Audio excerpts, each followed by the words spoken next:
په وخت د اعتکاف کې دنیایي خبرې نشي کولی، دا مکروه دي. خپلې کډې سره لاس یا نور استفاده ورنه نشي کولی اعتکاف په دوره کې.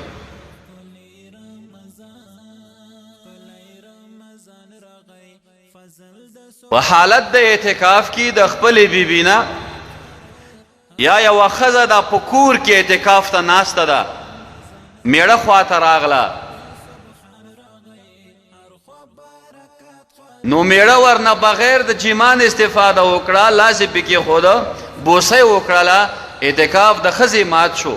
میړه خو کور کې نه اعتکاف کې نه دی ناست.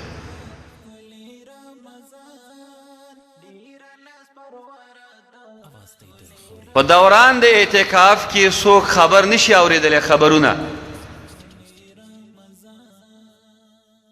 او فیسبوک نشي استعمالولی، ځکه په دې فیسبوک کې وخت ضایع کیږي، گیم پکې نشي کولی. دا خبره ځکه کوم هر څوک پوهېږي، خو بعضې اوقاتو کې ځینې خلک بیا مستغرق شي د موبایل په گیم کې، وایي دا څه ګناه لري که نه، نو هلته بیا وخت ضایع کېږي، عبث دی، اعتکاف یې خرابېږي. اعتکاف خانه کې همیشه لپاره خوب دا مکروه دی. کله به خوب کې او کله به عبادت کې او کله تلاوت او کله ذکر.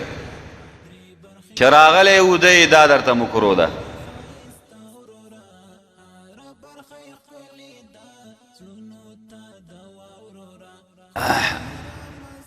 اوس بعضې خلکو آسان کړی هم ډېر دی دا اعتکاف.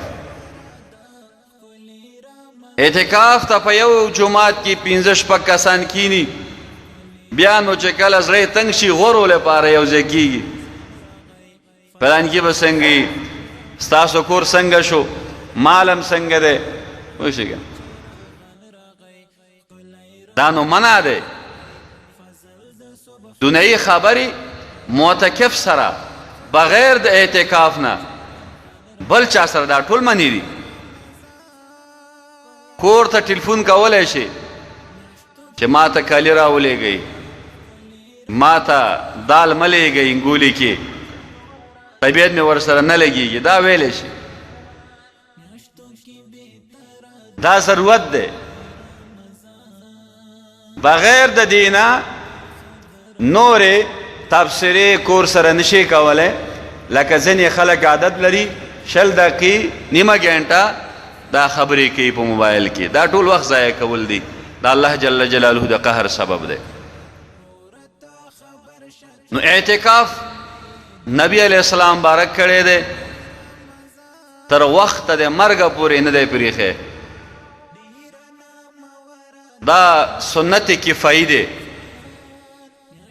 که یو کلي کې یو کس کېناسته د ټولو غاړه خلاصه ده، او که یو کسم کې نناسته د ټولو غاړه بنده ده.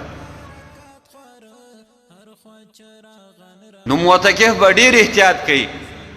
پخوا ما ته یادېږي د جومات کې به څوک اعتکاف ته ناست یو کس سپین ږیری غوندې، دومره احتیاط به یې کولو، او چې کله به اعتکاف خانې نه وتلو دا سر باندې به پټو واچو چې څوک را سره خبرې ونه کي یا مې په چا باندې نظر پرې نه وځي. ډېر احتیاط به یې کولو او پکار هم ده. نو چې څوک اعتکاف ته کینی ډېر احتیاط وکړئ، زړورتیا مه کوئ.